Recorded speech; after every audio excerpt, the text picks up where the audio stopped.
Comprendre le burn de tokens dans la crypto-monnaie. La gouvernance de nombreux projets de l'industrie fait le choix de brûler une partie de leur crypto-monnaie. ETH, BNB ou SHIB, certaines des crypto-monnaies les plus valorisées du marché utilisent ce mécanisme. Mais qu'est-ce qu'un burn de tokens exactement? Quelles sont les raisons d'un tel choix? Présentation d'une pratique très appréciée des investisseurs. Qu'est-ce qu'un burn de token? Un burn, ou brûlage en français, désigne le mécanisme par lequel les unités d'une crypto-monnaie sont brûlées, c'est-à-dire détruites, d'une manière intentionnelle et permanente.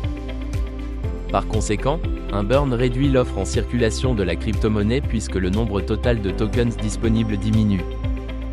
C'est un procédé déflationniste, en opposition à l'émission de tokens, mint, qui survient en récompense de minage ou de validation d'un bloc selon la blockchain sur laquelle opère une crypto-monnaie.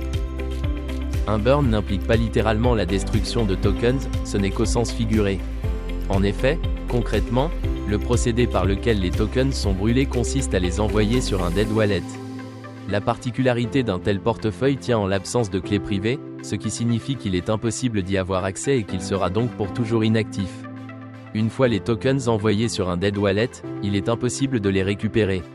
Sur la capture d'écran ci-dessus, nous voyons que l'équivalent de 265 millions de dollars en tokens ERC20 ont été brûlés sur ce dead wallet, ainsi que l'équivalent de 24,7 millions de dollars d'Ether, mai 2022.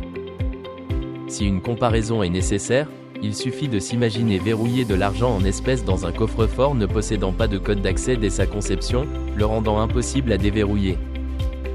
Il existe une autre manière par laquelle des tokens peuvent être perdus à jamais, et c'est à ne pas confondre avec un burn.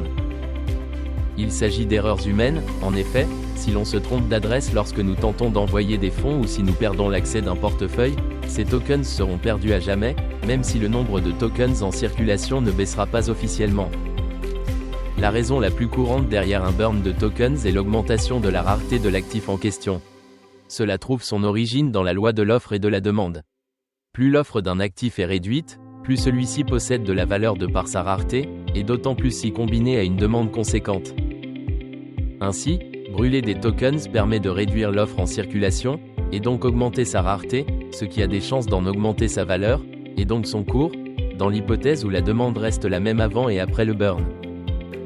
La blockchain Ethereum est l'un des meilleurs exemples de l'utilisation d'un mécanisme de burn afin d'augmenter sur le long terme la valeur de sa crypto-monnaie, Ethereum.